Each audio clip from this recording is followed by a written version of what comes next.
susuz öldün eyledin ama zalimi rusva Hüseyin Hüseyin.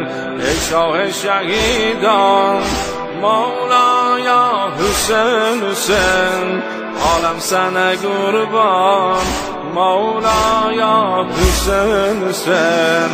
Ey şah-ı şehidan Mevlaya Hüseyin Hüseyin, alem sana kurban Mevlaya Hüseyin Hüseyin.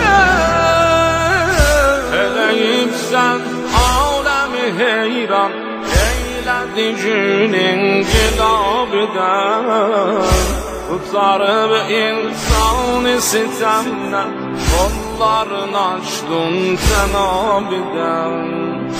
Dedin insan baş verer ama başka sana beyat eylemez.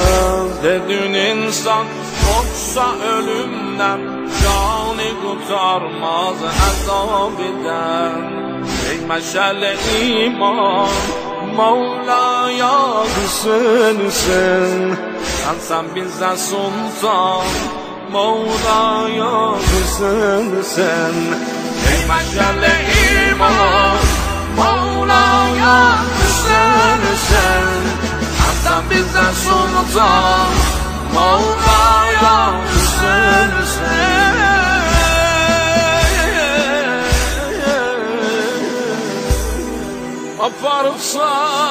Aparıpsan şerb o belaya 72 kahraman bir,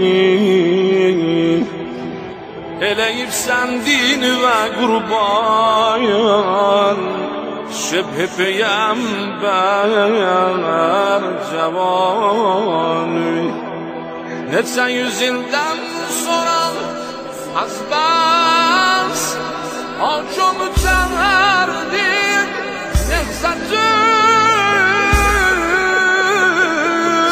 Nevzat'ın eşiden arsa ve gayret Geyze başımdan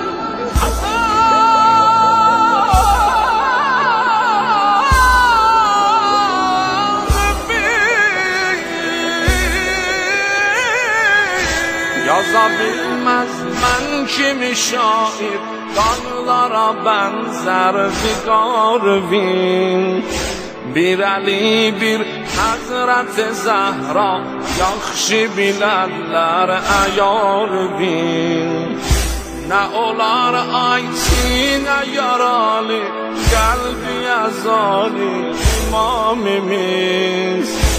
Eliyək ər şəhli misali, bizdə ziyarət məzar bir. Eylə bizə ihsan Mevlaya Hüseyin Hüseyin, istə bizi mehman Mevlaya Hüseyin Hüseyin.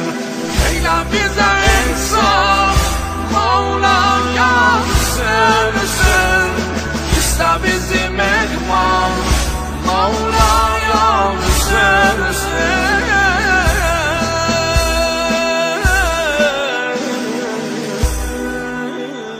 Göz açandan aşıkın oldu, göz yaşı tökdük əzaliyik ağamalıyıq.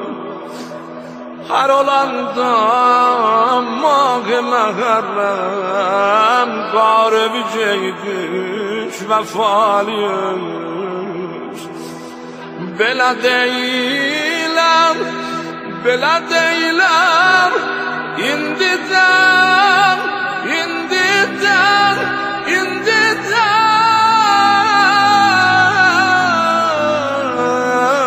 Sinən ox yarasından yaralı değil, o mezara and ola Mola, bizdə ürəkdən yaralıyıq, yaralıyıq. Mola, Mola, Mola, yarı ve yok derman Mevlaya Hüseyin Hüseyin, ağlar sana Kur'an مولایا بسه